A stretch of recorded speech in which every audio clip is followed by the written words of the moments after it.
Deuteronomy chapter 22 verse 5.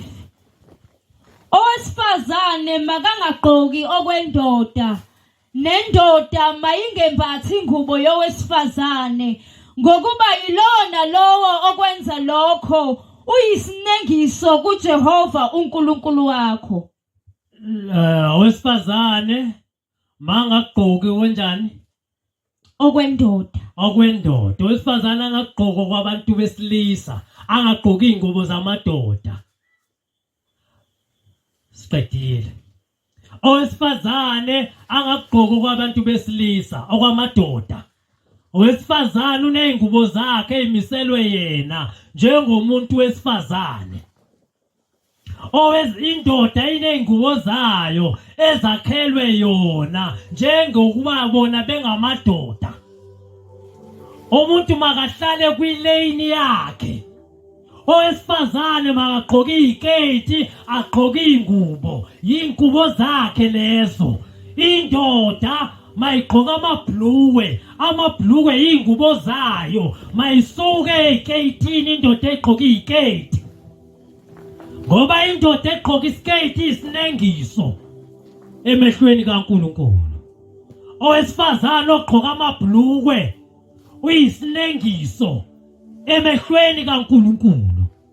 Wonke umuntu ophambanisa indlela yokugqoka, egqoka izinto zobulili ongesibo bakhe, uyona kuNkulunkulu, uyisinengiso.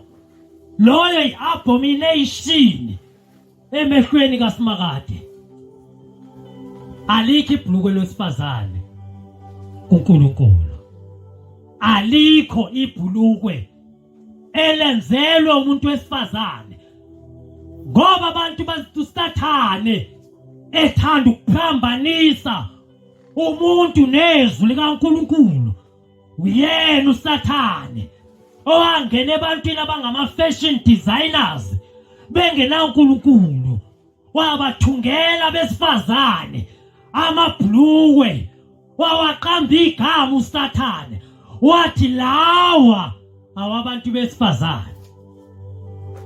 Umuntu wesifazane wakholwa ukuthi elakhe, waligqoka ethi ugqokile ibhulukwe labesifazane.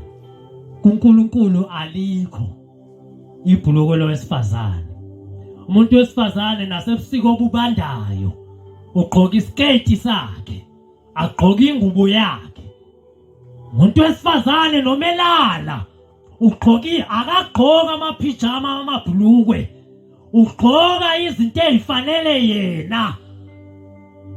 Ngoba ugqoka amabhulukwe athi awukulala isinengiso. Noma ungavutha kangakanani awukakaye kuba isinengiso mawenza lezi zinto engizishoyo esho yizwi kaNkulunkulu. Onetight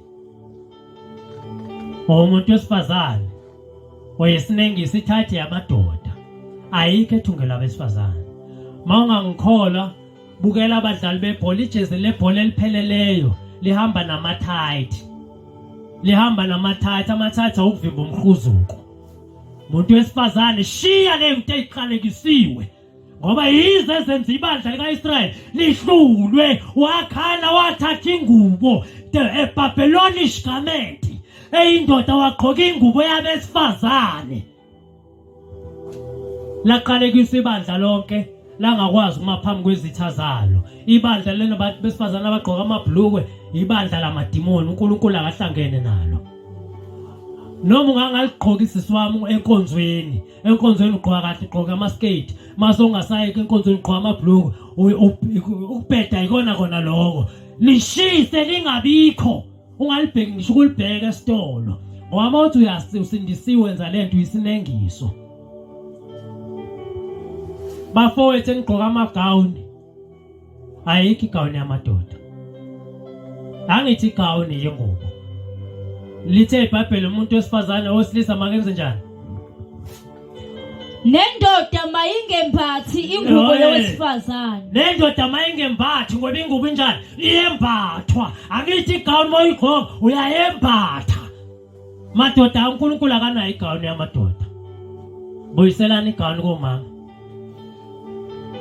musana uncintelana nomama ngamagawuni ngiphume engqokeni nkosikazi hayi uthi ngqoke le yakho hayi ngithi yama ngiyibona uthi ngile yakho madoda buyiselana amagawuni ebafazini benu buyisela igawuni kasisi wakho kusisi wakho uNkulunkulu wenza lonto uyisinengiso uyichila uyihlaza ungamanyala uncolile didisa ingelosi azani noma sigadile indoda ingelosi zokulandela dadewethu zithi sigadile indoda kanti sigadile yini sigadile isifazane udidisa ngisho ingelosi zokulandela mfowethu zibona igawuni uphume ebusuku uthi yochama zithi silandela umama wasekhaya kade silandela indoda uyikhilo uyisilengiso uyenyanyeka mawungekho esontweni yabafebise emgaqweni ngale bhlukwe lakho ngesonto uyozenzisa mzenziso omkhulu uyothandaza kuze kwehle inyembiso bangapho sobawukile emgaqweni yahlabela encandweni yathi ugqoke njani ngoba uyazi nje isono samadoda sivela ngokubona uNkulunkulu wayazi amadoda abafazi abaqhwa amabhlukwe wayazi uNkulunkulu ukuthi usathana amabhlukwe wadizanela ukuthi makufetshwe ngawo and ayahlalisa awufunde lapho kwizaga sesithandaza chapter 7 verse 10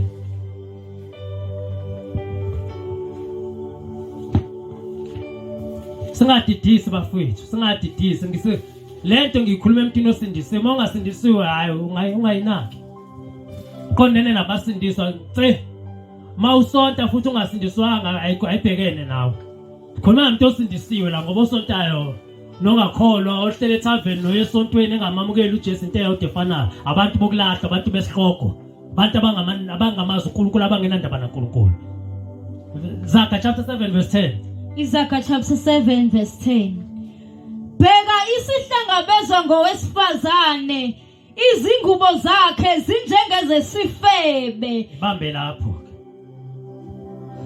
ingubo zakhe zinjengezani zesifebe amabhlukwe ingubo zesifebe kwabesifazane amabhlukwe kwabesifazane ingubo zesifebe zonondindwa zabantu abancanela ukushelwa zabantu abancanela ukushadwa beshadwa amadoda angamazi uNkulunkulu amadoda angalazi iqiniso lokuthi indoda nesifazane baphila beziphatha kanjani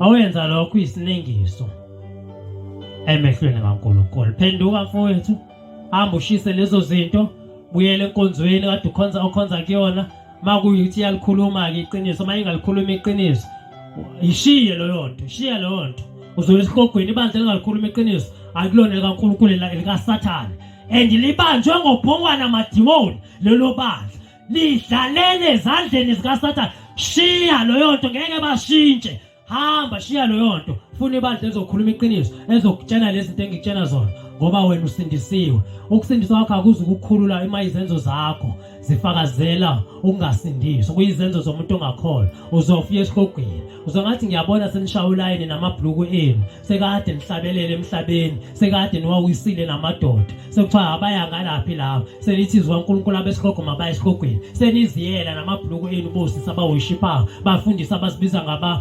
befundisikazi labantu lento zekhathi zokugcina bekhona omama kuthiwa befundisikazi so ngathi ngiyanibona namabhlukwe enu ke bosisi kade niwadefendela uSathane seveza ama true colors akho ukuthi benenza intando yakhe wasekuqaleni sinengise emehlweni kaNkulunkulu ungaphenduka mfowethu ubeke izandla udeliverishwe ungagcini ngokuyishisa lezi zikhuluma ngazo beke izandla uzodeliverishwa kuhamba umoya kusala umuntu egameni lika Jesu siyathandaza Nkosi yomusa ngibusise amen